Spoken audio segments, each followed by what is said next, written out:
Okay, hopefully the Red Baron is on his scraping run where I can talk and you can hear me. Okay, we're back on this Airline 04WG803.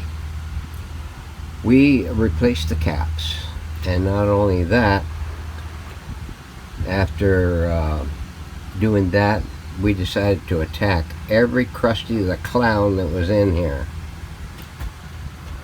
We sent them to the Bombashooty village, George. The entire line on the 6-volt positive was replaced. As a matter of fact, every stinking crusty wire in here was replaced. The only thing that I didn't touch was these cloth covered wires. The wires on the IFs were all replaced. The wire on this AC lead here to the switch, it was replaced. This wire to the what is this, auxiliary input, the phono input, it was replaced. I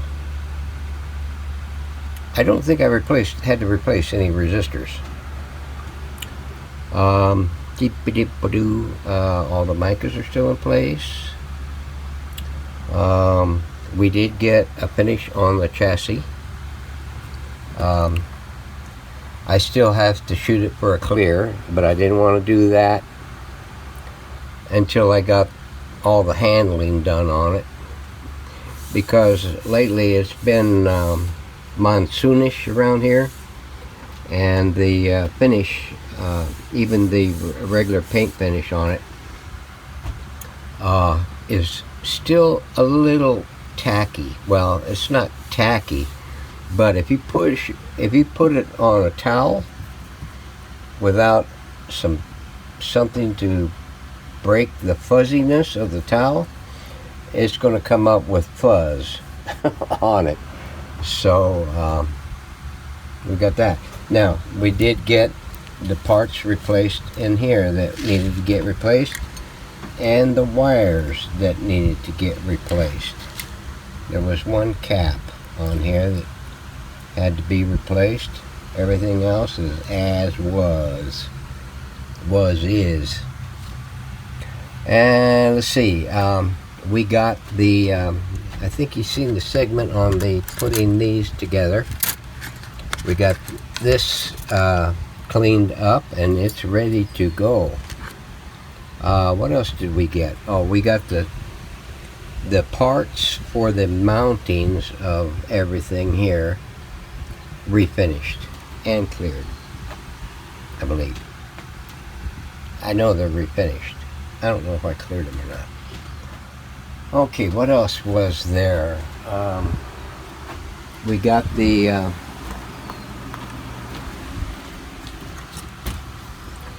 dial panel back on its mount, and we got the lamps cleaned up and put back on.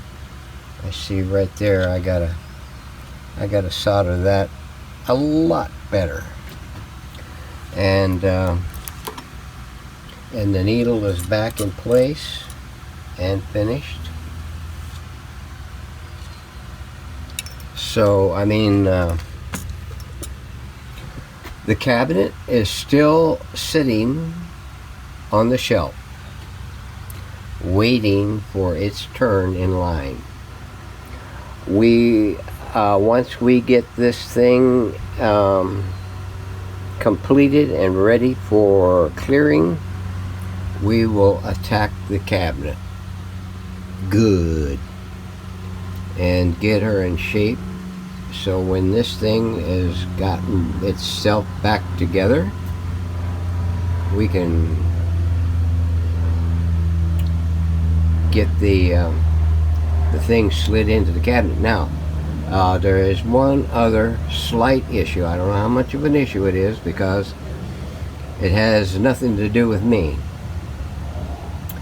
I checked on the Radio Days website, and they do not have a set of decals for this model of Airline.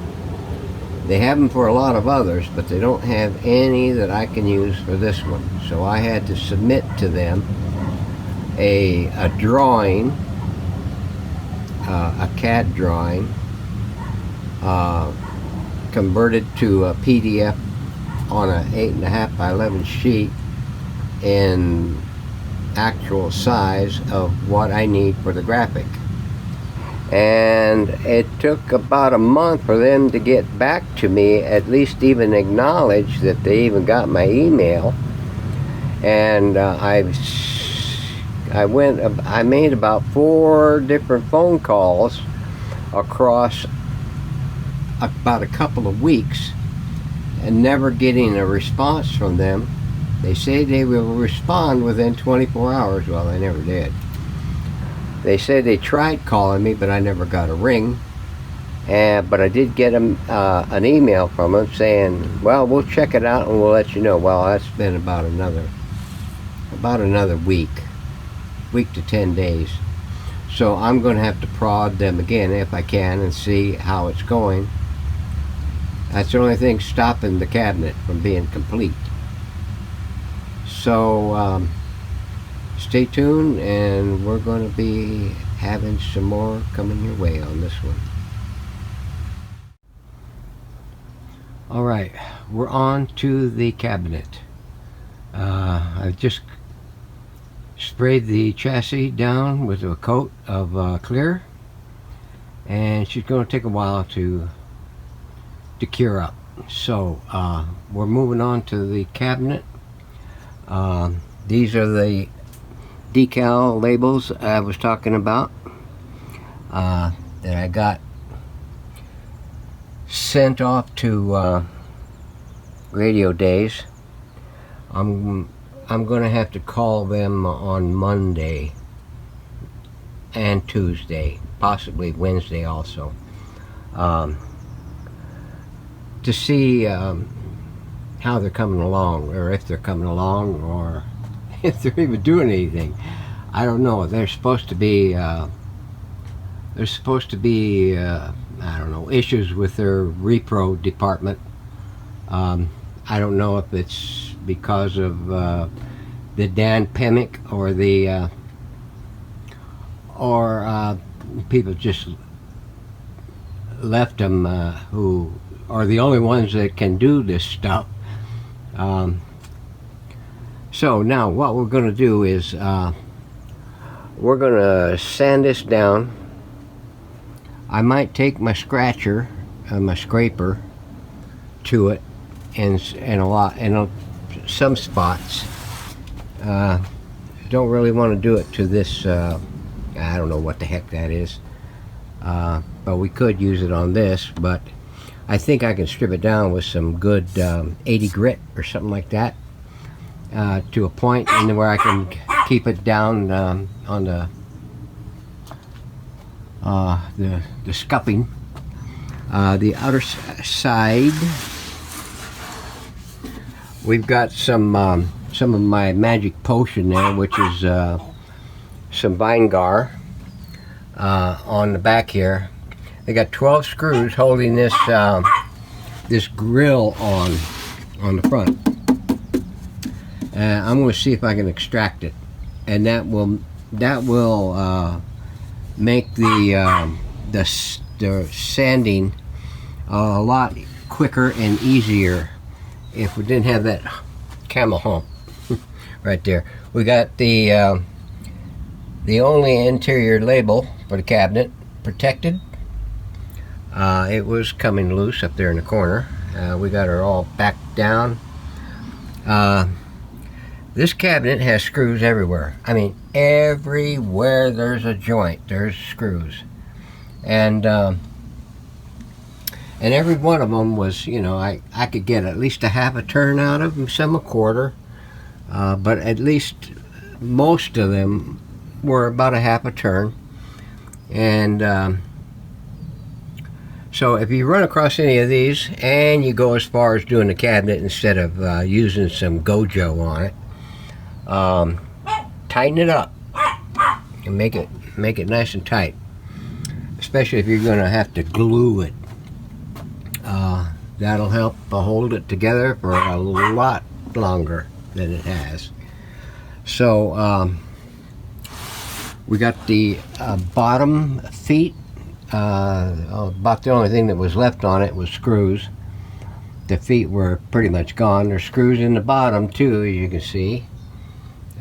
We've gone through and tightened up all the screws on the thing. So now we're getting ready to do a sanding on this thing. But first, I'm going to douse it again with some more Vinegar, and then we're going to take and see if we can't pop loose that front grill. So stand by, and we'll be back for more pain. There we are. Got her off. That Vinegar does wonders. Yeah, there is some tight spots and rough spots and everything that will give you a little pain in the groin, or anywhere else for that matter. But we managed to get it off with a little cussing. So we'll just have to clean her up, get her all nice and slickified, and we can start stripping this down. So stand by, we're going to have more. Thanks for watching.